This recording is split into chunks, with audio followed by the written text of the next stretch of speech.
பண்ணி எடுத்துருக்கேன். அதாவது அந்த மவுத் பார்ட்ட வந்து கட் பண்ணிட்டேன். நமக்கு அது தேவையில்ல. இப்போ கீழ இருக்கிற இந்த போர்ஷன் தான் வந்து பார்த்தீங்கன்னா நமக்கு தேவை. இப்போ இத வந்து நான் வீடியோல காட்டுற மாதிரி கொஞ்சம் கேப் விட்டு இந்த மாதிரி சிசர் யூஸ் பண்ணி கட் பண்ணிக்கோங்க.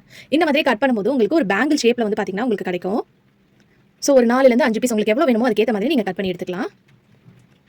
ஸோ இதை வந்து நான் கட் பண்ணி எடுத்துட்டேன். இந்த ஒரு பாட்டில் இருந்தால் போதும். உங்கள் வீட்டில் எவ்வளோ துணி இருந்தாலும் ஈஸியாக வந்து பார்த்தீங்கன்னா நீங்கள் ஆர்கனைஸ் பண்ணி வச்சிடலாம். உங்கள் வீட்டில் பீரோல துணி அடுக்கி வைக்க இடமே இல்லை அப்படின்னா கண்டிப்பாக இந்த டிப் வந்து பார்த்தீங்கன்னா உங்களுக்கு யூஸ்ஃபுல்லாக இருக்கும்.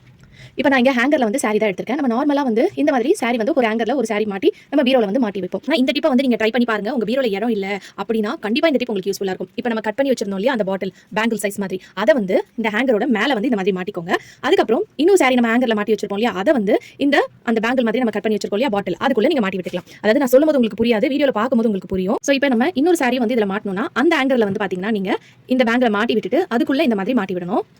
ஸோ இப்போ பாருங்க இந்த மாதிரி நீங்கள் எவ்வளோ வேணாலும் மாட்டிக்கலாம். நான் வந்து ஒரு ஹேங்கரில் வந்து பார்த்தீங்கன்னா நீங்கள் பீரோல மாட்டிட்டா போதும். ஒரு ஹேங்கரில் உங்களுக்கு 3 சாரி வரைக்கும் நீங்கள் இந்த மாதிரி மாட்டி வச்சுக்கலாம். மெத்தட் ஃபாலோ பண்ணி நீங்கள் எவ்வளோ சாரி வேணாலும் மாட்டி வச்சுக்கலாம். உங்கள் பீரோல ஸ்பேஸ் இல்லைனா ஒரு ஹேங்கர் நீங்கள் மாட்டினாலே போதும். உங்களுக்கு அது கீழே லைனாக இந்த மாதிரி பார்த்தீங்கன்னா 3 சாரி மாட்டிக்கலாம். ஸோ இந்த மாதிரி நீங்கள் பண்ணாலே உங்களுக்கு நிறைய ஸ்பேஸ் வந்து பார்த்தீங்கன்னா சேவிங்காக இருக்கும். கண்டிப்பாக வந்து பார்த்தீங்கன்னா இந்த டிப் ரொம்ப யூஸ்ஃபுல்லாக இருக்கும். ட்ரை பண்ணி பாருங்க. இந்த டிப் பிடிச்சிருந்துச்சுன்னா இந்த வீடியோக்கு